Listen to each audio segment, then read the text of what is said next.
This week in the studio, it's the 35th anniversary of the debut album from The Doors. Come on, baby, light my fire. Come on, baby, light my fire. Try to set the night on fire. And sure enough, put the song out, and that was like, I don't know, maybe April or something. And by the middle of July 1967, Light My Fire was the #1 single in America.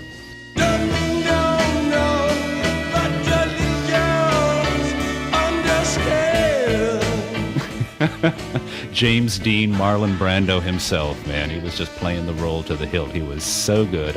I love that guy. Bring on through to the other side. Bring on through to the other side. Hi, this is Ray Manzarek of The Doors in the studio for the first Doors album.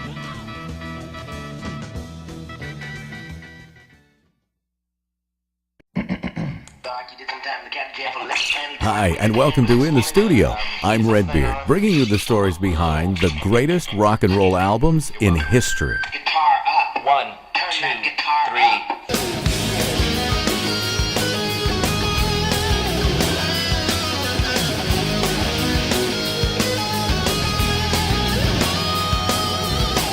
Today we go in the studio for the 35th anniversary of the debut from a band whose idea of rock and roll was dark poetry with a steady beat.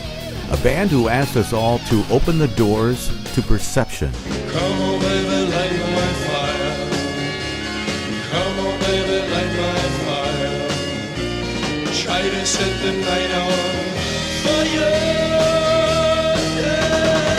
And sure enough, put the song out, and that was like, I don't know, maybe April or something. And by the middle of July 1967, Light My Fire was the #1 single in America.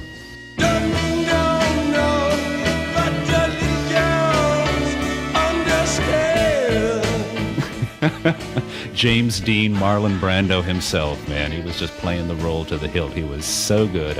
I love that guy. Bring on through to the other side. Bring on through to the other side.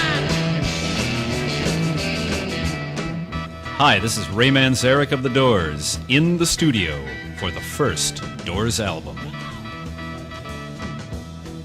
1967, truly the year the rock and roll album came of age, the year in which rock performers stopped thinking of their music strictly in terms of hit singles. 1967 was the year of Sgt. Pepper's, the year of Jefferson Airplane's Surrealistic Pillow. But before either of those, 1967 was the year of The Doors. Their first album, released in January 1967, was a haunting and provocative collection of songs whose lyrics and sound went far beyond the musical mainstream. Robbie Krieger's guitar playing was spare and jazzy. Ray Manzarek's organ wove elaborate patterns around the best of John Densmore's drums. And the powerful musical result was, at times, hypnotic. But the focal point of it all was the singer, Jim Morrison, only 22 years old when he recorded that first album. But there was no mistaking the sensuality in his voice, the intensity, the pain.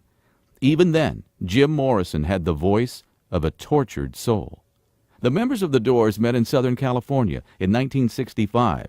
Morrison and Manzarek were both students at the UCLA Film School. The place where the film students liked to hang out in those days was Venice Beach. Ray Manzarek of The Doors remembers. 1966 put it right in between the hippies and the beatniks. Hippies were just getting started in 66. There were random, scattered little groups of freaks, as they were called at the time. They had long hair. They let their beards grow, and they let their hair grow, and they started to wear soft garments rather than tight, binding clothes. And you'd see them occasionally, and it would be like you'd flash the peace sign to each other is what you would do. You know, the V for victory. Yeah, nonverbal communication. Yeah, everybody knew that there's other psychedelics just like us. 2 years later, there were thousands and thousands of hippies everywhere, all across America. Everyone practically was a hippie. In 65, 66, the beatniks were long since over with. The beatniks had lived in Venice in the late 50s into maybe 60, 61. They were all gone by 1961. So mainly, when we were down there, it was film school people old retired people, various bums and winos who are still down there today. You know, that has never changed. And it was a wonderful sort of quiet place in which you could stand. And here's what we did. We stood on the edge of the continent. It was the end of Western civilization. You could go no further. We stood facing the setting sun in the Pacific Ocean, and we looked out and realized that across that ocean was China, Japan, the Orient. Buddha was across that ocean. And we stood there and watched that sunset, and it put you in the perspective of this is a planet, this is a globe that we're living on, and we've come as far as we can come with Western civilization. Man, there's got to be some other way of living on this planet. And that realization came to an entire generation of young people, and it became the motto of the generation was make love, not war. You know the day destroys the night, night divides the day. Try to run, try to hide, break on through to the other side. Break on through to the other side. Break on through to the other side, yeah.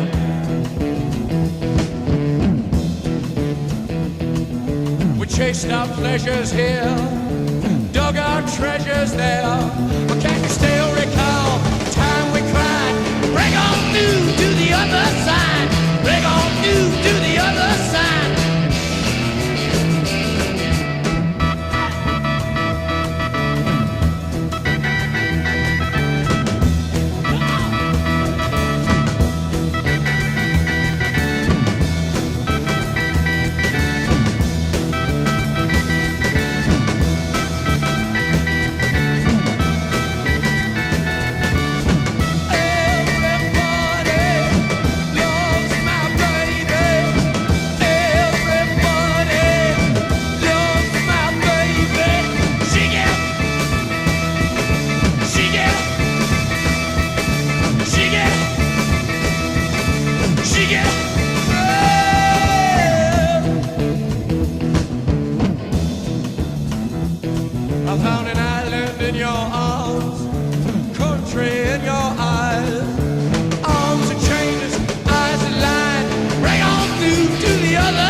Break on through to the other side is about exactly opening the doors of perception, opening your mind up to break on through. Some people have said, well, that's about death. It's not about death. It's about expansion of consciousness. Break on through break your chains is what that means. Break out of your mundane existence and break on through to the other side. The other side is freedom. Break on through to freedom. Manzarek was a classically trained musician who had grown up in Chicago before attending UCLA, where he found a kindred spirit in Jim Morrison. They both had an interest in philosophy, in avant-garde film, in the idea of art as confrontation. Morrison was the son of an admiral, a brilliant student with a well-deserved reputation as a provocateur, the kind of guy who did outrageous things simply to see how others would react. We graduated from UCLA, and Jim was going to New York, and I was going to stay in Los Angeles. I'd just gotten there from Chicago a couple of years before, and he'd come up from Florida. And he said, well, I'm going to go to New York and make my fortune and make avant-garde films in New York. And I said, well, I'm going to stay here. And about 2 months after that, it was right around graduation time, middle of summer. What year are we talking about? July 1965. Wow. July 1965. I'm on the beach, graduated, didn't know what I was going to do with myself. Yeah, on the beach, it kind of says it all, right? Right. I've been in school all my life. School's over with. No, God, now what do I do with myself? And who comes walking down the beach but James Douglas Morrison? Totally transformed, too. He had gone from 165 pounds down to about 135 pounds. Wow. He was about 5'11", 6 feet tall, and he was kind of soft at UCLA. He wasn't fat. He was just kind of soft. Then I see this guy walking who was just like lean and hard as a brick. His hair had grown, and it's Jim looking absolutely transformed. The young Adonis. Adonis, exactly, like David, like Michelangelo's David. His jawbones had come out. He'd lost all that puffiness, and he looked incredible. It was like, hey, Jim, I thought you were going to New York. He said, no, I decided to stay here. I said, what have you been doing? He said, I've been writing some poetry, writing some songs. And I said, songs, all right, because he knew I was a musician. Yeah, but he hadn't worked in that format before. No, he never had. He had piano lessons a little bit when he was a kid, but he was just sort of singing songs to himself. And I said, well, hey, sit down here, man, sing me a song. And he did Moonlight Drive. And when I heard those lyrics, man, this is the first one. He just sat down and he started to sing and, sing the words. And let's swim to the moon, let's climb through the tide, penetrate the evening that the city sleeps to hide. Let's swim out to night, love. And I'm going, whoa, I got chills, man. It's the middle of summer, blazing hot, and I got chills, And I thought, God, that sounds really good. Do you have any more? And he had like 3 or 4 more that he'd written, and those are the best lyrics I'd ever heard for rock and roll. That's incredible. I said, let's get a rock and roll band together. He said, that's exactly what I want to do. And I said to him, what are we going to call the band? And he said, let's call it The Doors.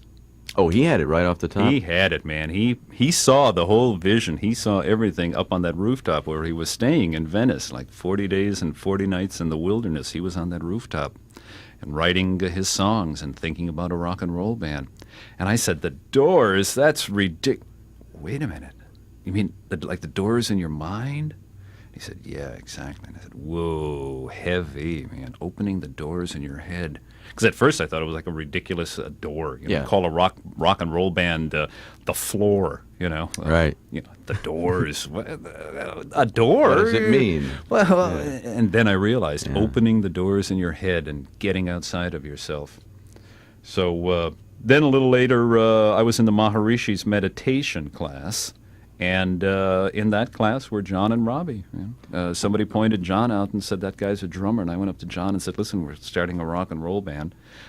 I'm a keyboard player, and I got a singer, and we need a drummer. And he said, well, I'd be interested in hearing what you got. And then he points to Robbie and says, that guy's a guitar player. I said, well, hey, why don't we get together, man? So we did. They rehearsed in Ray's small apartment near Venice Beach. And like so many others of their generation, they searched for ways to expand their minds, whatever the risk, whatever the danger. It was a time for taking chances. Everybody in the Doors had ingested, before we got started and while we were in our early formative years, we had all ingested certain psychedelic substances, to wit, LSD. And taking LSD opened the doors of perception. We saw the infinite. If the doors of perception were cleansed, man would see things as they truly are, infinite. William Blake said that.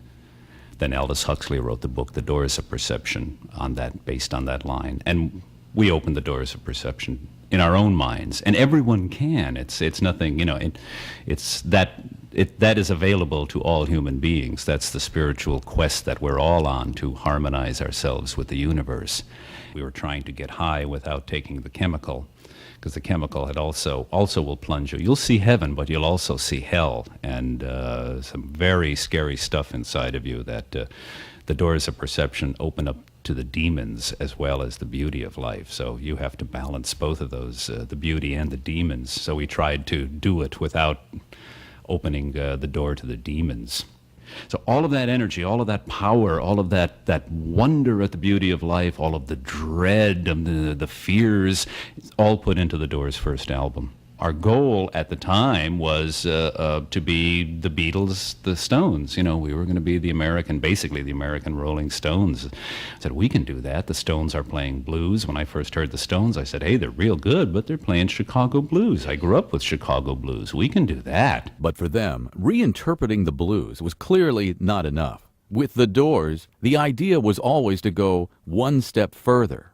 The whole point of it was music and poetry. We were going to try to be like the Beatniks, who had jazz and poetry. We were going to make rock music and poetry, and in our music incorporate all the elements that we could do. I brought in a sort of a classical music and a jazz background. John Densmore was a jazz drummer, and Robbie Krieger was a folk blues, Robert Johnson, and flamenco guitar player. So he brought that element in, and we tried to put in. Jim, of course, was an incredible poet and read books like crazy, just a voluminous reader. He was amazing what he could devour. So we tried to put everything we had inside of us into the music, and that's what you have to do in music, and it worked.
You mean eat your dinner, eat your pork and beans. I eat more chicken than any man ever seen, yeah, yeah. I'm a backdoor man. Don't mean don't know, but the little girl understand.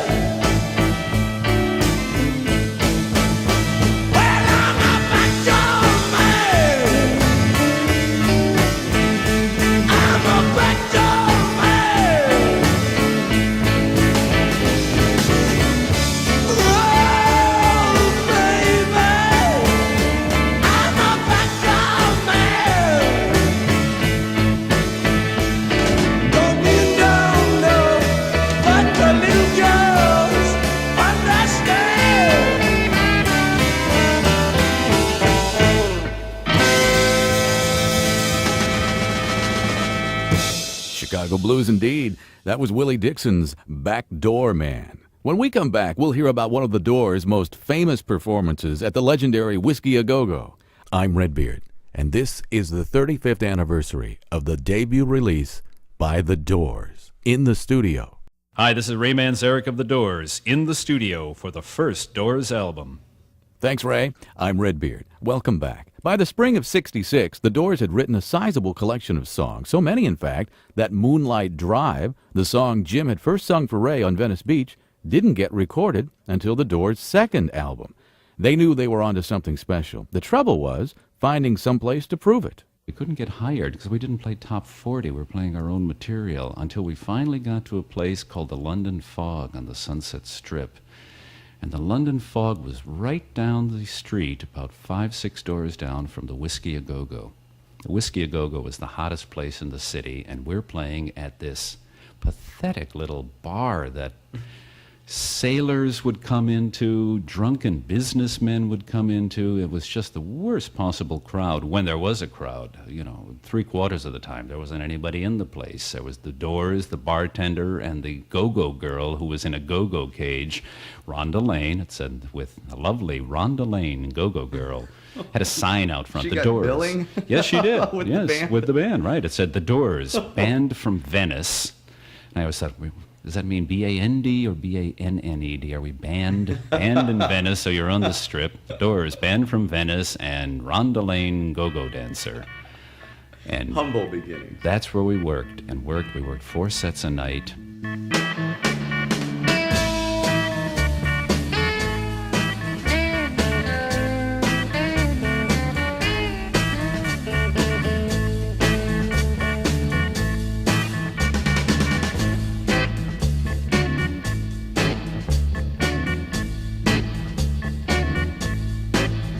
Well, the clock says it's time to close now.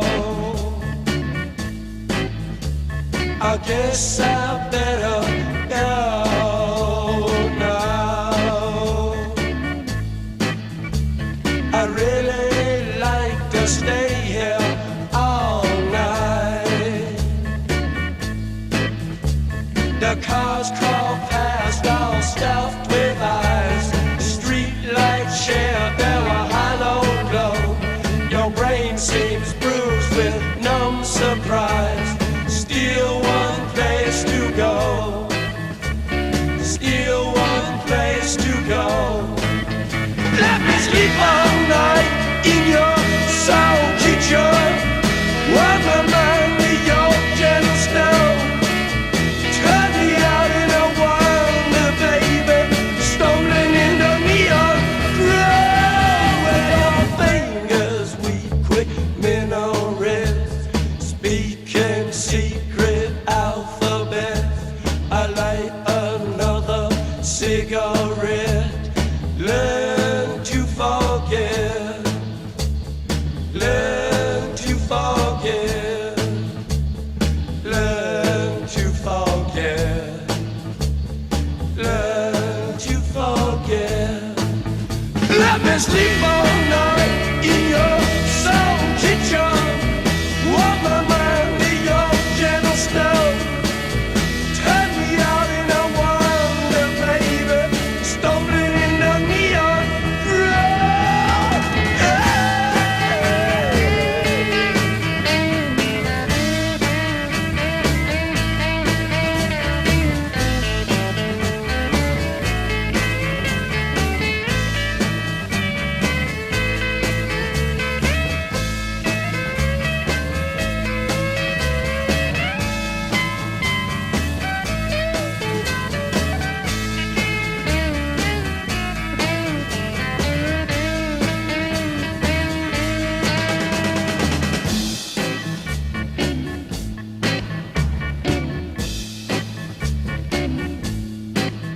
Well, the clock says it's time to close now. I know I have to go now. I really wanna stay here all night. All night. All night. That's Soul Kitchen from The Doors' first album. At first, Jim Morrison was so self-conscious as a singer that he would barely look at the audience, acting almost as if he was trying to hide behind the microphone. But that soon changed. We perfected ourselves at the London Fog, and the night we were fired from the London Fog, the girl from the Whiskey A Go-Go, who was the booker, came down and said, boy, you guys are terrific. She immediately fell in love with Jim. Just looked at him and said, gong, gong, gong, that's the guy for me. I love this guy. And she said, you guys are just terrific. Would you like to work at the Whiskey A Go-Go? And we thought, oh my God, we're in heaven. We've hit it. It's the whiskey. Because we'd sneak down the street and stand in the doorway on our breaks. We worked at the Fog for about 3 months, and we'd look into the whiskey thinking, God, if only we could play here. The last night at the London Fog, the owner, Jesse, the guy's name was Jesse James. Jesse says to us, perfect, isn't it, the bandit? Jesse said to us, well, guys, we're not getting a lot of people in here. This is going to be your last weekend. It was like, maybe a Thursday or Friday night. And he said, you got tonight and tomorrow night, and that's going to be it. And we thought, oh, man, what a bummer. That was at the beginning of the evening. And after the second set, in walks Ronnie Herron. And God bless her, Ronnie said, how would you guys like to work at the Whiskey A Go-Go? Now, Morrison was so cool. Morrison said, I'm going, yeah! Morrison says, well, come back tomorrow. We're going to have to think about it. I couldn't believe it. He just looked at her. She looked at him, and he said, I'm going to play this chick for all it's worth. And he said, I don't know. Maybe. We'll give you an answer tomorrow. She said, okay, I'll be back tomorrow. And she leaves, and then we all grabbed him and started strangling him. What are you doing? He said, no, you got to be cool, man. You don't want to jump into anything too quickly. Let him. Of course we're going to take the gig. But I didn't want to look over anxious to her. I said, well, James Dean, Marlon Brando himself, man. He was just playing the role to the hilt. He was so good. I love that guy. That summer, the Doors became the house band at the Whiskey A Go-Go, opening for bands like The Rascals and Buffalo Springfield. It didn't take long for Morrison's reputation to spread. The Memorial Day weekend is probably when we started playing there, and we played there through the summer. So it was a summer of 66, an absolute magnificent summer because the freaks were all coming. They were coming from everywhere, and the whiskey was Freak Central, and that's where everyone congregated on the Sunset Strip. You could go to the Strip and just see long hairs everywhere. It was really great. The feeling on the street was just amazing. So we're playing in this atmosphere and just playing our asses off, man, just getting better and better and stronger and stronger. And all the girls are starting to fall in love with Morris, and the word went out, you got to see this guy. He's hot. Phone calls were made everywhere. So finally, some record people started coming by, and Ronnie Herron brought Jack Holtzman from Elektra Records, finally came down to see us. And Jack Holtzman fell in love with the band, and he brought his wife down, and his wife fell in love with the band. And we did the thing that really got us the contract, because Elektra was a very intellectual label. They had been folk music and poetry and whatnot. And then they signed Love from Los Angeles, and they signed the Paul Butterfield Blues Band. So they were entering into rock and roll, and Jack was looking for another rock and roll band. And when we did the Alabama song, the Whiskey Bar, Kurt Weill, Bertolt Brecht song, a 1928 German song, I think that's what sold us to him. Jack said, well, not only do they look good and are cute and all of that business and are rock and roll, but these guys are actually smart. The Doors signed with Elektra Records on a Wednesday, and on the following Friday, 2 days later, they gave a performance at the Whiskey that has since become legendary. Jim had missed the first set. It's Friday night. He misses the first set. It was okay. So we did some blues. John and Robbie and I did blues and some jazz and stuff, and the club wasn't too filled up. But at the end of the set, the owner of the club, one of the owners, a guy named Phil Tanzini, came up to us and said, you better get Morris in here. This is Friday night. I hired 4 guys. You're going to have 4 guys on that stage or you guys are in big trouble. So John and I think, oh my God, we got to go get him. He's probably over at the motel. He was living at the Tropicana Motel at the time. And we went to his room, knocked on the door, and thought, do we hear anything in there? Knocked again, hey, Jim. And I heard a little scurrying around, a little, Jim, it's John and Ray. Come on, man. We first set, the other band's on. It's Friday night. Come on, man. We know you're in there. And the door opens finally, and there's Morrison blitzed on acid. Just blitzed, man. And he's in his shorts and his boots. I said, Jim, come on, get dressed, man. We gotta go. Oh, God. I looked at John and John looked at me, and we sort of went, oh, no, we gotta play tonight. And then Jim opens the little nightstand drawer, and he says, you guys want any acid? And he opens this drawer, and it was lit. It was like a movie scene. It was like purple light was coming out of there, and he had maybe 30 little vials of purple acid. I said, absolutely not. Are you kidding? We're on. He said, how many have you taken? He said, only 3. Only 3. Well, come on, man. Let's get dressed. So Jim struggles, and finally he's trying to put his pants on over his boots. I had to pull his... I said, wait a minute. Pulled his boots off as he's sitting on the bed. Then he put his pants on. Here, now put your boots on. And he put his boots on. This is the end, beautiful friend. This is the end, my only friend. The end of our elaborate plans. The end of everything that stands. The end, no safety or surprise. The end, I'll never look into your eyes again.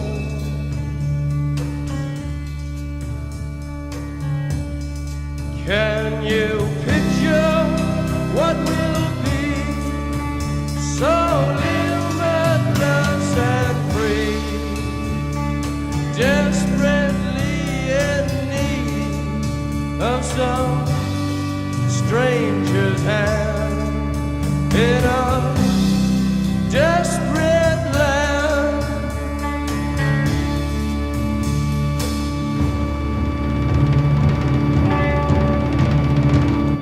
It's a big hot Friday night in August, and Jim says, let's do the end. And we all looked at each other and said, this is not the point to do the end. The club is jumping, and it's a slow. He said, no, I want to do the end. Now let's play it. So we start to play it, and it was so hypnotic that night that the entire club had started little by little to come to a stop. First the dancers stopped dancing and started to just look at Jim, and then the waitresses even stopped serving drinks, and we're just about at the point where we're doing a soft, we're just vamping, waiting for Jim to come in with some poetry, not knowing necessarily exactly what he's going to do. And this is the first time he ever did it, and he said, Lost in a romance, wilderness of pain, and all the children are insane.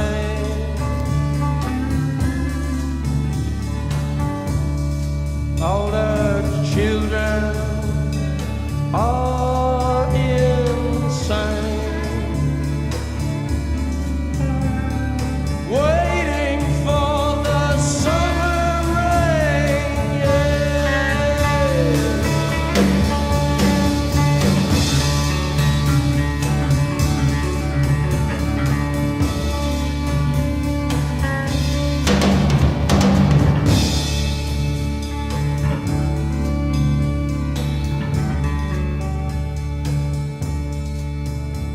There's danger on the edge of town.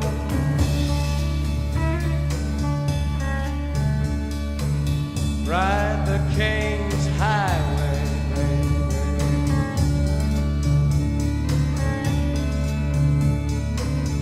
Weird scenes inside the gold mine.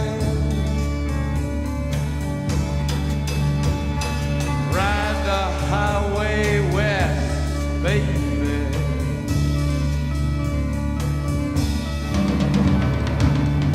Ride the snake, ride the snake to the lake, the ancient lake, baby. The snake, he's long, 7 miles. Ride the snake, he's old, and his skin is cold.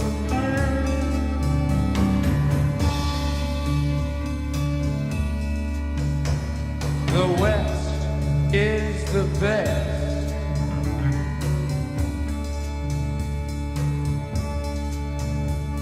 The West is the best.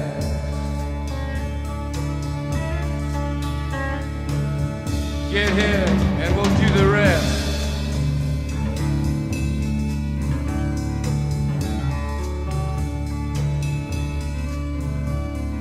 The blue bus is calling us.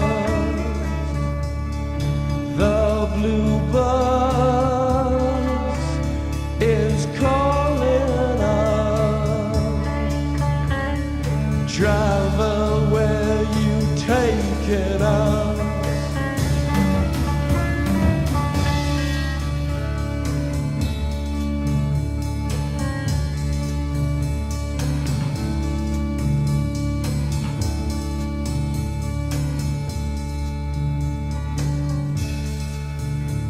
The killer awoke before dawn.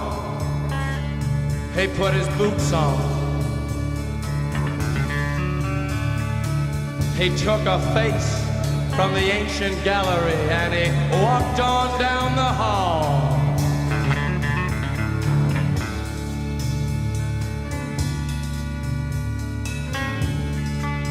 He went into the room where his sister lived, and then he paid a visit to his brother, and then he walked on down the hall, and he came to a door, and he looked inside.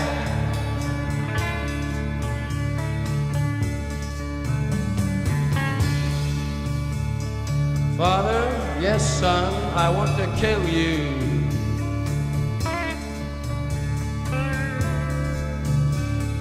Mother,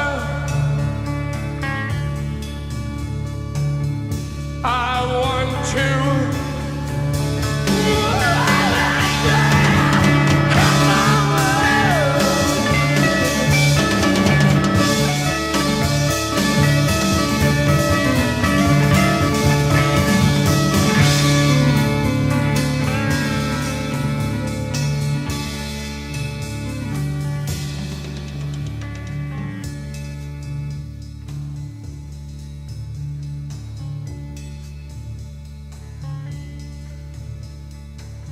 Come on, baby, take a chance with us.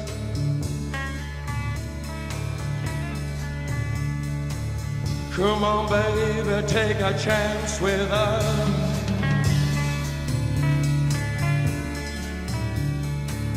Come on, baby, take a chance with us and meet me at the back of the blue bus. Do not blue rock on that blue bus. Do not, come on, yeah.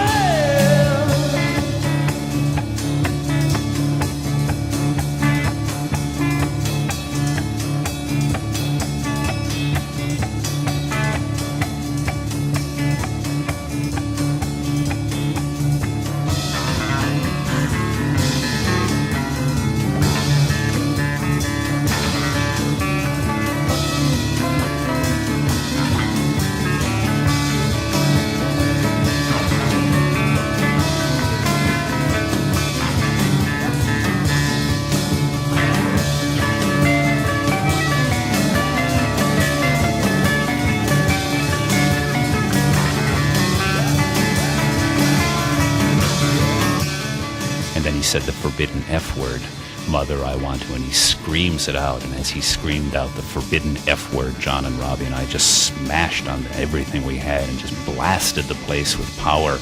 And it's like it shook the place out of its trance, and everyone just starts dancing and freaking and going crazy. And we played the song for like another 5-10 minutes. Even the song just really stretched out. Ended the song and left the stage.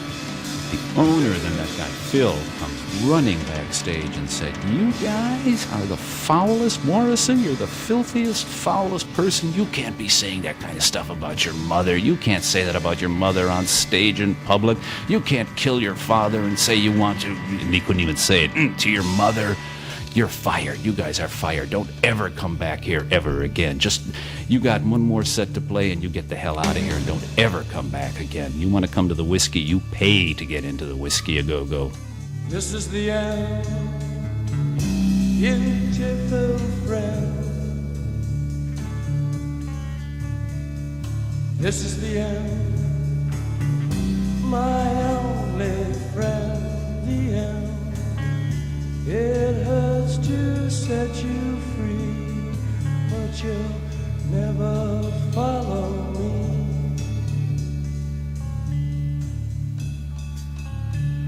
The end of laughter and soft lies. The end of nights we try to die.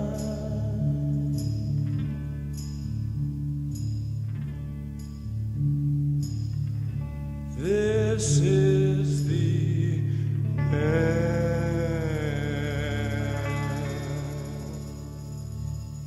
2 months later, the Doors went into Sunset Sound Studio to record that first album. I'm Redbeard, and this is the 35th anniversary of the debut release by the Doors in the studio. Welcome back to In the Studio with the first Doors album. I'm Redbeard. The Doors began recording their first album in early September 1966 at the Sunset Sound Studios in L.A. The producer assigned by Elektra Records was named Paul Rothchild, and he would work with the Doors on all but their final album. And it was Rothchild who eventually made the decision that would give the Doors their first #1 song. We had this beach house, and Robbie came by and said, I've got a new song, and it's called Light My Fire. Huh, that's interesting. And then Robbie starts to play the song, and it had a folk rock kind of feel to it. And Densmore said, and I said, hey, those are great chord changes, A minor to F sharp minor. That's great. Ooh, and then the little chorus part, come on, baby, light my fires. That's great, great chords. And Densmore said, I don't like the beat, man. Let's see if we can give it some kind of a Latin feel or something. So John starts to put in the tinka, kinka, kuka, kaka, all that little stuff that he was doing. Then when it hits, come on, baby, then we went into the hard rock, obviously. And then I said, gee, we got to do something. We did our 2 choruses, 2 verses, 2 choruses, and there we are. The song could be over, 1 more chorus, and said, wait a minute, this is a great place. Let's do some solos in here. Let's start to stretch this out. Let's solo. So I said to John, let's do like Elvin Jones and John Coltrane, my favorite things. So I soloed, and then Robbie soloed, and then we came back to the song, and then 2 more choruses and out. At the beginning of the song, we had no introduction. I thought, now how do we start this song off? I said, wait a minute, let me think about something. Everybody leave the room. Everybody walked out the door, went onto the beach, and I sat in this large room by myself, glass looking out at the beach, thinking, wait a minute, let me play that,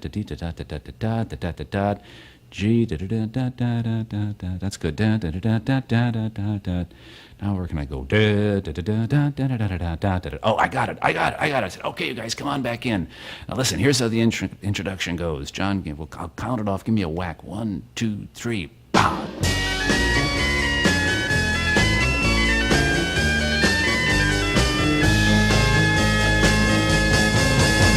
You know that it would be untrue.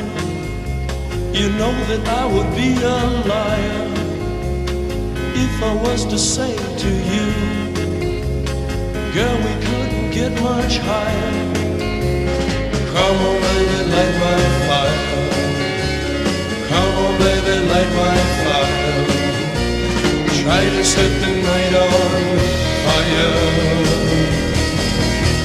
The time to hesitate is through. No time to wallow in the mire. Try now, we can only lose, and our love become a funeral pyre. Come on, baby, light my fire. Come on, baby, light my fire. Try to set the night on fire.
time to hesitate is through. No time to wallow in the mire.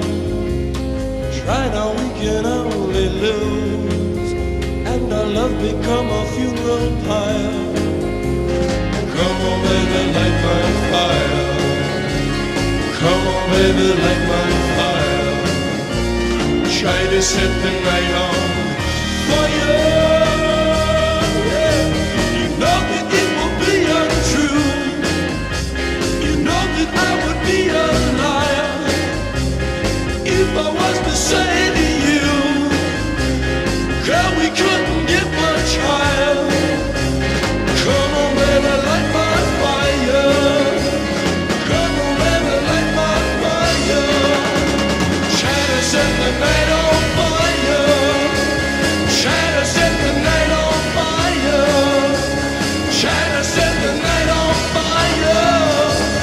Try to set the night on fire.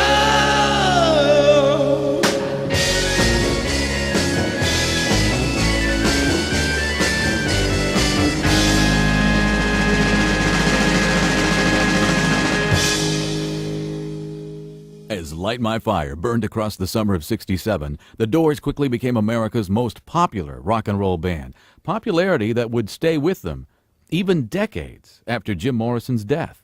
In 1967, there were already hints of the demons that would destroy him, ample evidence of his need to rebel. Maybe it was just the anguish of his poet soul. Maybe it was the burden of being an admiral's son. Because the military upbringing was so strict and so severe, he did say at one point, he rarely talked about his mother and father, never really said anything bad about them, other than the fact that he said they're dead. When it came time for our first bio, I was shocked when he said that. I said, Jim, your mom and dad are not going to like this. Because basically he didn't want to talk about them. He probably didn't want to even embarrass his father, didn't just leave them out of it. They have nothing to do with me. They created me, and that's over with. But he did say that in his upbringing, he had to call his father sir and his mother ma'am. It wasn't mommy or daddy. Might have been up to a certain point, but from then on it was sir and ma'am. So it was a very strict upbringing. But because of that strictness, he was also very intelligent, very literary, very disciplined in his reading and in his writing, and then just absolutely exploded out of that in reaction to all of that. Then he went over the line, man. That's what happened to the poor guy. You know, it's the poet. He was just too sensitive of a poet to be in that, to maintain control in that rock and roll framework, and it just did him in ultimately. Before you slip into unconsciousness, I'd like to have another kiss, another flashing chance at bliss, another kiss, another kiss.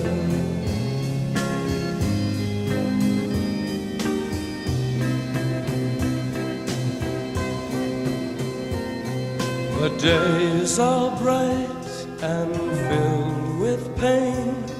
Enclose me in your gentle rain. The time you ran was too insane. We'll meet again. We'll meet again.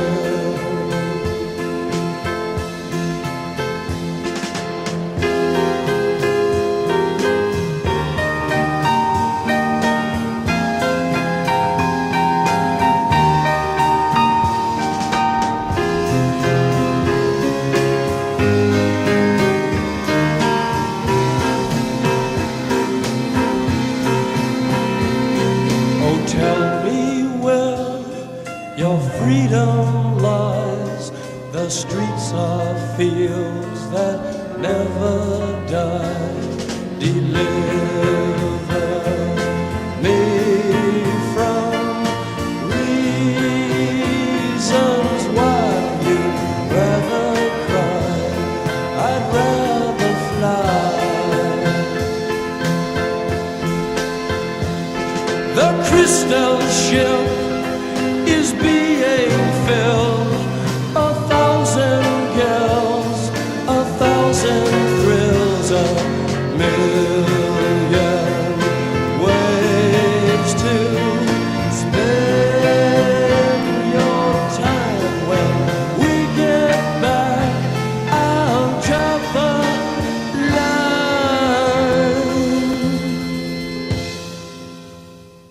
Crystal Ship from The Doors' first album, In the Studio. We'll be right back after this. It starts with your stuffy nose and spreads till your head feels all blocked up. Your body feels stiff and achy. That's how you feel when you have a bad cold, all blocked up. Introducing new Alka-Seltzer Plus, the only cold medicine with a new effervescent cold-fighting formula to break up nasal congestion and release you from your worst cold misery.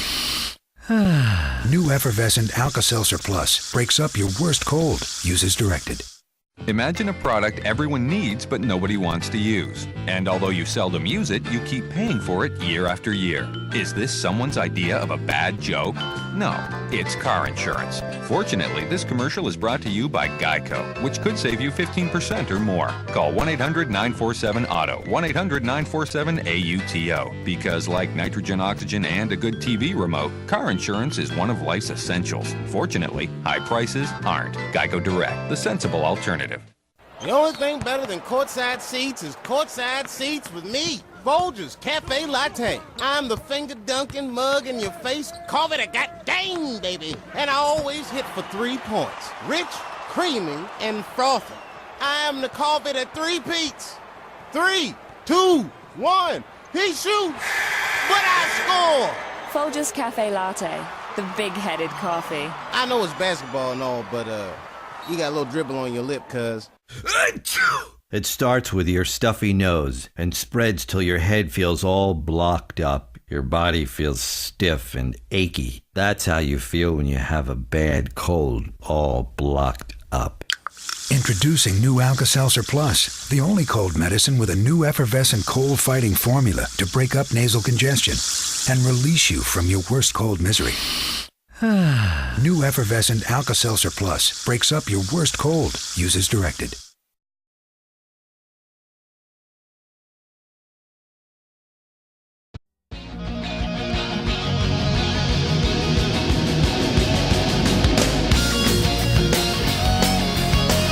This is Redbeard in the studio, thanking Ray Manzarek of The Doors for taking us on the 35th anniversary of the opening of The Doors. In the Studio was written by Joe Rose. It's produced by yours truly, Redbeard, at Upper Room Recording, Cedar Vale, Texas.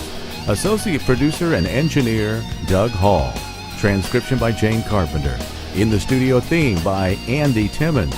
Check him out at www.andytimmons.com. Email to In the Studio by writing redbeard@xmradio.com.